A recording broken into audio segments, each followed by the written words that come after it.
With the titles of the latest Ninjago Season 14 trailers, I've noticed something. LEGO actually markets it as Season 3.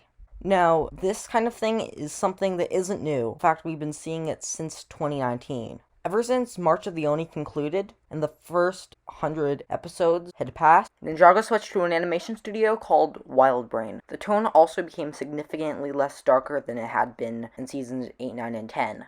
And the Masters of Spinjitzu subtitle had been dropped. Ever since this change, Ninjago Season 11 and onward have been marketed as a separate show on certain platforms. Until recently, Tommy Andresen on his Twitter and LEGO themselves haven't referred to these with season numbers, instead just calling them seasons or chapters. Certain networks still refer to these as part of the same series as the seasons prior. Some, like Cartoon Network Asia, refer to them as a new series. The thing that I recently noticed is LEGO published a new video titled Ninjago Season 2 Recap. Now, this essentially recaps the events of Season 12 and 13, which, as you may know, they were sold to networks as one season, because if you have two seasons releasing within months of each other, it's a lot easier to just sell them as one solid season.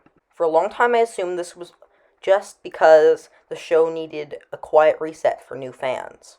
11 came out, LEGO even confirmed that this was simply a continuation of where March of the Oni left off. Now LEGO is outright marketing Season 14, as we know it, or the island, as Season 3. Now, do I think this is a good change?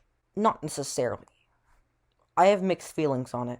I think it would be confusing for some new fans as a jumping on point, because picture this. Somebody goes on Netflix and they see two different Ninjago shows. Let's say they click on the new Ninjago. There'll be, and while it is a bit of a reset in terms of tone, and the story is easy to grasp a hold of, it is still a little confusing